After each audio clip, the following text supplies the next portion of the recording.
परिंदों को मंजिल मिलेगी यकीनन, ये फैले हुए उनके पंख बोलते हैं। अक्सर वो लोग खामोश रहते हैं ज़माने में जिनके हुनर बोलते हैं। नमस्कार दोस्तों, मैं हूं आपका दोस्त लोकेश साहू और आप देख रहे हैं लोकेश साहू ज्ञान यूट्यूब चैनल। वक्त था जून 2020 का, जब देश भर में पैंडेमिक एक्ट लगा था, जिसके चलते लॉकडाउन लगाकर सब कुछ ठप कर दिया गया था। उसी लॉकडाउन का फ़ायदा उठाते हुए केंद्र सरकार ने देश के 80 करोड़ किसान परिवारों के लिए चोरी छुपे 3 अध्यादेश लेकर आ गई, जिसके बाद में उसे कानून की शक्ल दे दी गई। जैसे ही ये बात देश के किसानों को और संयुक्त किसान संगठन को पता चला तो मानो किसानों के अंदर आग भड़क उठी और सरकार के सामने एक विशाल और उग्र आंदोलन खड़ा हो गया। देश भर के किसानों ने सीधे केंद्र सरकार को ललकारा कि अगर सरकार ये तीनों बिल को वापस नहीं लेती है और एमएसपी को गारंटी नहीं करती है तो इसका अंजाम बहुत बुरा होगा।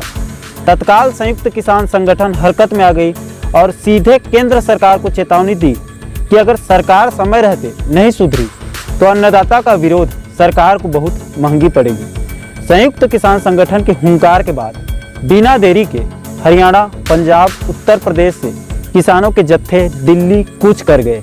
देखते ही देखते पूरे देश भर का जन समर्थन इस आंदोलन को मिलने लगा था। इस आंदोलन में तो लाखों करोड़ों किसान और सैकड़ों किसान नेता थे, लेकिन एक किसान नेता ऐसा था जो इस आंदोलन को की केंद्र में था, जिसके एक हुंकार से मोदी सरकार कांप रही थी और देखते ही देखते चंद महीनों में ही वो किसान नेता देश की जनता और करोड़ों किसानों की आखिरी उम्मीद बन गया, जिसकी ललकार ने किसान आंदोलन में जान फूंक दी। 26 जनवरी की लाल किले की हिंसा के बाद सरकार को आंदोलन तोड़ने के लिए ब्रह्मास्त्र मिल गया था।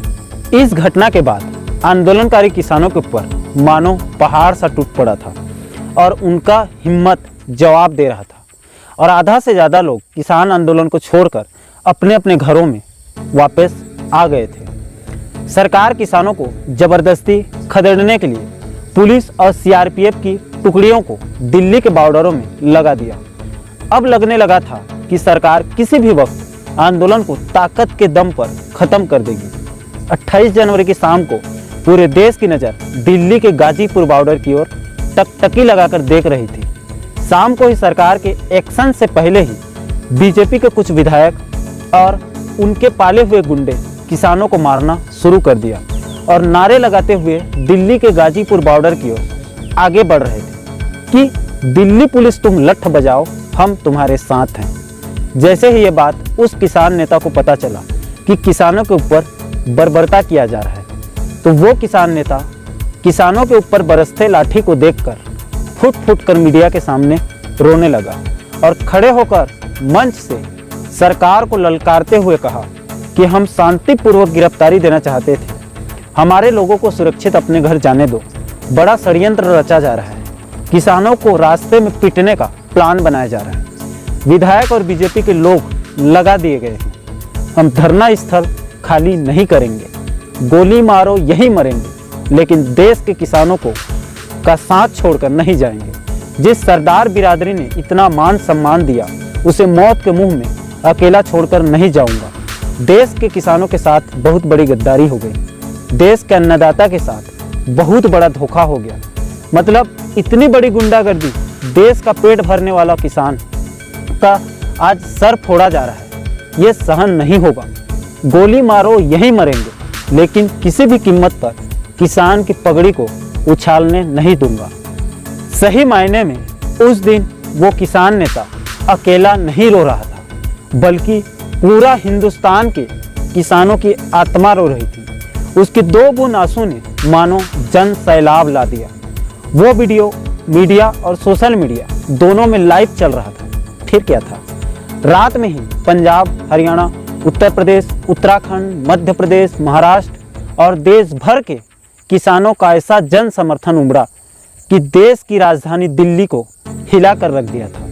सुबह होते होते किसानों से पूरी दिल्ली ठसाठस भर गई थी। उस किसान नेता की आंसू पोंछने मानो पूरा भारत दिल्ली कूच कर गया था। क्या छोटा क्या बड़ा, क्या राजा क्या प्रजा, भारतीय किसान यूनियन के झंडे तले पूरा भारत लामबंद हो गया था। दम तोड़ती किसान आंदोलन का रुख 1 मिनट में बदल देने वाला वो किसान नेता था भारतीय किसान यूनियन के राष्ट्रीय प्रवक्ता चौधरी राकेश सिंह टिकैत। जी हाँ, वही राकेश सिंह टिकैत जिसकी हुंकार से मोदी सरकार की जड़ें हिली हुई है, जिसकी एक आवाज़ पर लाखों किसान कुछ भी करने के लिए तैयार रहते हैं। राकेश टिकैत जी का जन्म 4 जून 1969 को मुजफ्फरनगर के सिसौली गांव में हुआ था, जिनके पिता भारतीय किसान यूनियन के राष्ट्रीय अध्यक्ष चौधरी महेंद्र सिंह टिकैत जी थे, जो भारत के सबसे बड़े किसान नेता थे, जिसकी एक हुंकार से उत्तर प्रदेश से लेकर दिल्ली तक की सरकारें कांपने लगती थी, जिनके सामने बड़े बड़े डीएम और कलेक्टर पानी भरा करते थे। राकेश टिकैत के माताजी का नाम बिलजोरी देवी है। टिकैत ने मेरठ यूनिवर्सिटी से एमए और वकालत की पढ़ाई की है।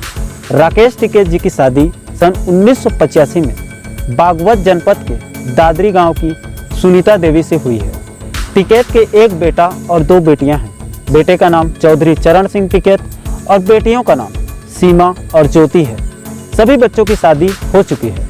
राकेश टिकैत जी की जीवन शैली बड़ी दिलचस्प है। वो पूर्ण रूप से शाकाहारी हैं। वो कई तरह से व्रत रखते हैं, बिना पानी पिए 48 घंटे तक रह लेते हैं। उन्होंने प्रण किया है कि 75 साल की उम्र तक रक्तदान करते रहेंगे। राकेश टिकैत साल 1985 में दिल्ली पुलिस में बतौर कांस्टेबल भर्ती हुए थे। कुछ साल बाद प्रमोशन हुआ और वो सब इंस्पेक्टर बन गए, लेकिन उसी दौर में उनके पिता किसानों की समस्या को लेकर लाल किले पर सरकार के खिलाफ हुंकार भर रहे थे। सत्ता में कांग्रेस थी और राकेश टिकैत के ऊपर सरकार ने दबाव बनाया कि वो अपने पिता को आंदोलन खत्म करने के लिए दबाव बनाए। उन्होंने सरकार की बात नहीं सुनी और पुलिस की सरकारी नौकरी को लात मारकर अपने पिता के साथ जाकर आंदोलन में बैठ गए और पूरी दुनिया को दिखा दिया कि मेरा दिल सिर्फ किसानों के लिए धड़कता है। राकेश टिकैत ने वहीं से किसानों का दिल जीत लिया। राकेश टिकैत ने राजनीति में 2 बार किस्मत आजमा चुके हैं। पहली बार 2007 में मुजफ्फरनगर के खतौली विधानसभा सीट से निर्दलीय चुनाव लड़ा था और दूसरी बार 2014 के लोकसभा चुनाव में अमरोहा जनपद से आरएलडी की टिकट पर चुनाव लड़ा था, लेकिन दुर्भाग्य से ही दोनों ही बार चुनाव हार गए। हालांकि राकेश टिकैत ने सार्वजनिक मंच से ऐलान कर चुके हैं कि वो भविष्य में कभी भी चुनाव नहीं लड़ेंगे। वो सिर्फ किसानों और मजदूरों के लिए सरकार से लड़ते रहेंगे। चौधरी महेंद्र सिंह टिकैत जी के 2 बेटे हैं। बड़े बेटे का नाम नरेश टिकैत और छोटे बेटे का नाम राकेश टिकैत है। 2011 में कैंसर की वजह से बाबा टिकैत ने अपने किसान भाइयों को आखिरी अलविदा कह दिया, जिसके बाद बड़े बेटे होने की वजह से बालियान खाप के नियम के हिसाब से नरेश टिकैत जी को खाप पंचायत और भारतीय किसान यूनियन दोनों का राष्ट्रीय अध्यक्ष बना दिया गया और राकेश टिकैत जी के ऊपर भारतीय किसान यूनियन के राष्ट्रीय प्रवक्ता की जिम्मेदारी सौंप दी गई। एक वक्त ऐसा भी था जब बाबा महेंद्र सिंह टिकैत किसानों के हकों के लिए कांग्रेस सरकार को ललकारते थे और उनका बेटा पिता की उसी काम को बड़ी ईमानदारी और जोश के साथ आज कर रहा है।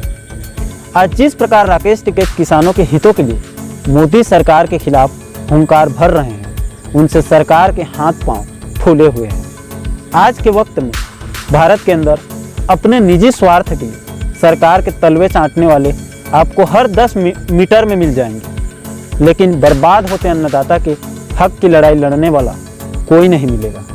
ऐसे वक्त में राकेश टिकैत जैसे किसान नेता किसानों के लिए फरिश्ते बनकर आए हैं। देश के अन्नदाता के अधिकारों और सम्मान के लिए सीधे सरकार से लड़ते लड़ते 44 बार जेल भी जा चुके हैं और आज भी दिल्ली के बॉर्डर पर मजबूती के साथ सरकार से लड़ रहे हैं। किसान आंदोलन जिसे इतिहास के पन्नों में सुनहरे शब्दों में लिखा जाएगा और इसके बड़े नेता के तौर पर राकेश टिकैत सबसे आगे रहेंगे, क्योंकि इतिहास हमेशा बहादुर लोगों की लिखी जाती है जो समाज के असहाय लोगों की हक के लिए लड़ते हैं। तलवे चाटने वालों का नाम इतिहास में कभी नहीं लिखा जाता।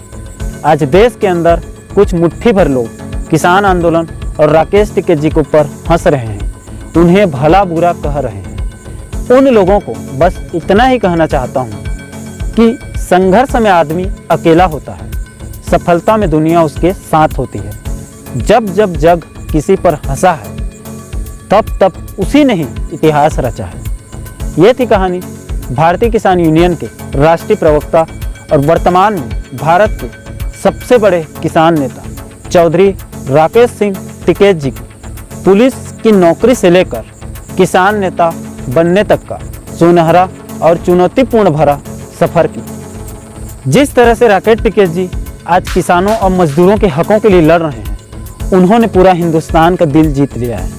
उनके सम्मान में बस जाते जाते इतना ही कहूँगा कि डरे हैं तुमसे सारे डकैत, डरे हैं तुमसे सारे डकैत, सलाम है तुमको राकेश टिकैत। दोस्तों, आज के वीडियो में इतना ही। वीडियो पसंद आया है तो वीडियो को लाइक ज़रूर कर दें। चैनल में पहली बार आए हैं तो चैनल को सब्सक्राइब कर लें। इस वीडियो को देश के सभी किसान भाइयों तक व्हाट्सएप फेसबुक ग्रुप में शेयर जरूर कर दें, ताकि आने वाले भविष्य में देश के अंदर किसानों के हितों के लिए, उनके अधिकारों की रक्षा के लिए निस्वार्थ भाव से लड़ने वाले किसान नेता और बन सकें। तभी देश में किसान परिवार बच पाएंगे। दोस्तों, मुझे दीजिए इजाज़त। मैं मिलता हूं आपसे ऐसे ही एक और इंटरेस्टिंग वीडियो के साथ। तब तक के लिए जय हिंद।